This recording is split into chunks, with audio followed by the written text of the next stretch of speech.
There is a question that has troubled readers of the Bible for centuries. Why did God command Israel to destroy the Canaanites? Not just defeat them, not just drive them out, but destroy them, men, women, children, and entire cities. To many modern readers, this sounds like ethnic cleansing. It sounds cruel. It sounds like the act of God who plays favorites, a tribal deity who loves one people and hates another. But the Bible does not leave this question unanswered. There are reasons embedded in the text itself, ancient and theological. And some of the most striking answers come from passages most people have never connected to this story. This is what we need to examine carefully. The story begins long before Joshua ever crosses the Jordan River. It begins with Abraham, roughly 400 years earlier. God makes a covenant with Abraham in Genesis 15. He promises him a land, but then he says something unusual. Know for certain that your offspring will be sojourners in a land that is not theirs, and will be servants there, and they will be afflicted for 400 years. 400 years of slavery. Then, finally, return. But why the wait? Why not give Abraham the land immediately? God answers that question directly in verse 16. And they shall come back here in the 4th generation, for the iniquity of the Amorites is not yet complete. This one sentence reframes everything. God is not acting in haste. He is not acting in favoritism. He is waiting. He is giving the Canaanites, called here the Amorites, a major Canaanite group, for centuries to change their ways. The Hebrew word used here is avon. It means iniquity, guilt, moral corruption. And God says it is not yet full. He is measuring something.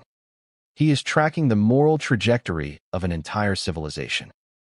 And he is holding back judgment until the measure is complete. This is not the picture of a cruel or arbitrary God. This is the picture of God, who is extraordinarily patient. So what exactly was filling that cup of iniquity for over 400 years? The biblical and archaeological record is specific. Canaanite religious practice included child sacrifice. The worship of Molech involved burning infants alive in the arms of a bronze idol.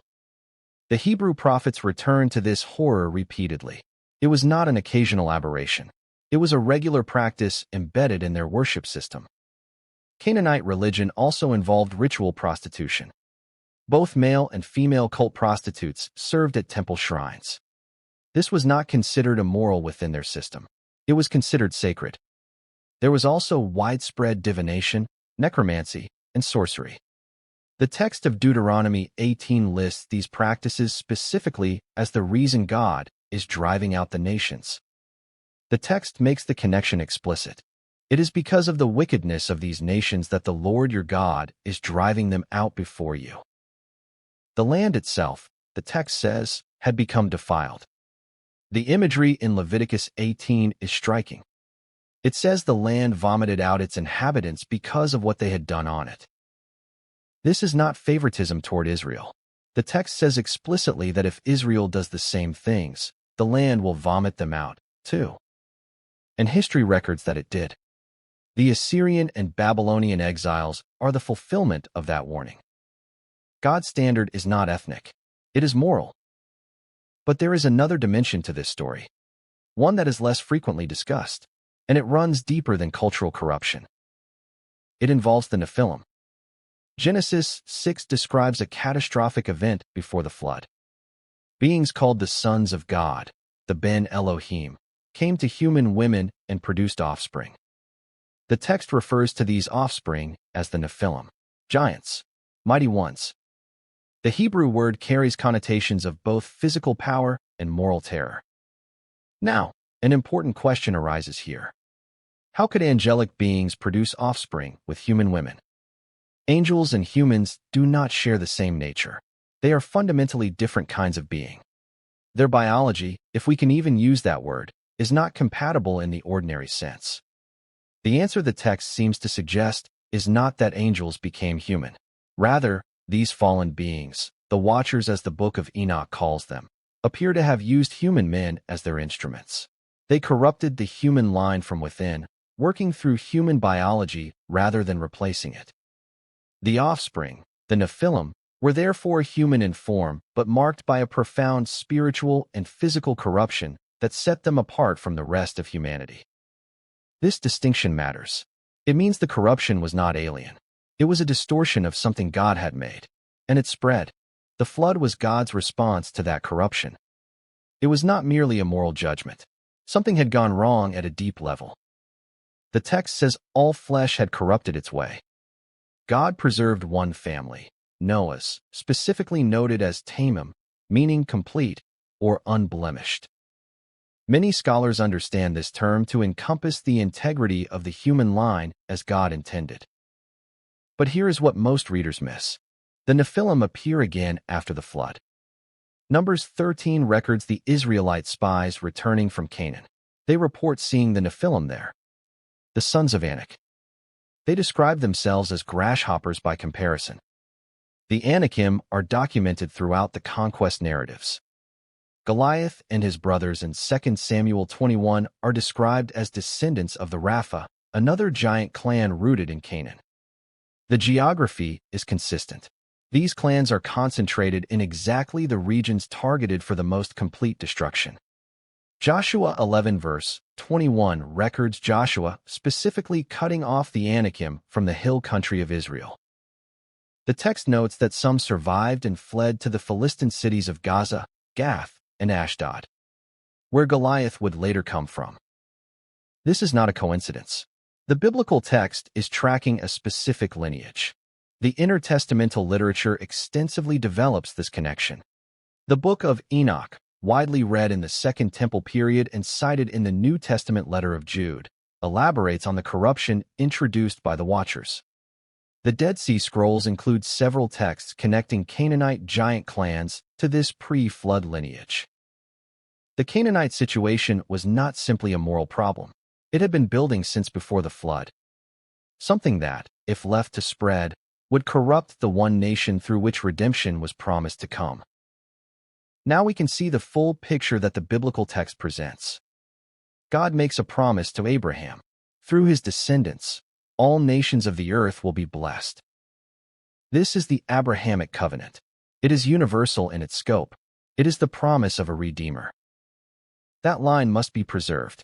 The Messiah must come, and the land in which this nation will be formed must be cleared of the specific corruptions that would destroy it from within. The Canaanite command is not ethnic cleansing. It is a surgical judgment. It is the removal of a specific concentration of corruption, moral and spiritual, that stood directly in the path of the most important event in human history. This is why the command is geographically specific. It is not a command to destroy all non-Israelites. Ruth is a Moabite. Rahab is a Canaanite. Both are folded into the covenant people. Both appear in the genealogy of Jesus in Matthew 1. The command is not about ethnicity. It is about a specific set of practices in a specific location at a specific moment. And there is one more piece of the theological logic that must not be missed. The command was not issued against the nations surrounding Canaan. For those peoples, God commanded Israel to pursue peace. The destruction was specific, bounded, and purposeful. But Israel did not fully obey. They allowed Canaanites to remain among them. And the outcome confirmed exactly what God had warned. The surviving Canaanites did not assimilate quietly. They brought their gods with them. They brought Molech and Baal and Asherah into the camp of Israel. Generation by generation, Israel was drawn into the same practices God had judged the Canaanites for. The very corruption that filled the cup was passed on, and in time, it filled Israel's cup as well. The mercy shown to those who remained became the poison that corrupted the nation. None of this removes all discomfort. It should not. The deaths of children in these accounts are genuinely troubling. The text does not ask us to feel nothing. What it asks us to do is trust God, whose perspective extends across centuries, God who waited 400 years before acting. God, who folded Rahab and Ruth and many others into his covenant family, even in the middle of these events. It also asks us to hold two things together. God is patient, and God does judge. Both are true.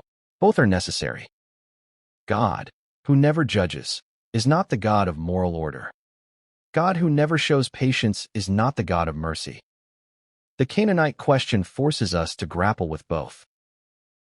A phrase in Revelation echoes Genesis 15 verse 16. The prayers of the saints accumulate in golden bowls before the throne of God. They are held, they are measured, and when the bowls are full, judgment comes. The imagery is the same. As the cup fills, the measure will be complete. God is not cruel. God is not in a hurry. But God does not ignore what fills the cup forever. For the nations of Canaan, 400 years of patience came to an end. For the world, the story of redemption that God was protecting through all of this continues. And the Redeemer that the Abrahamic covenant promised has come, through the very land that was cleared, and through the very people that were preserved. That is not favoritism. That is providence.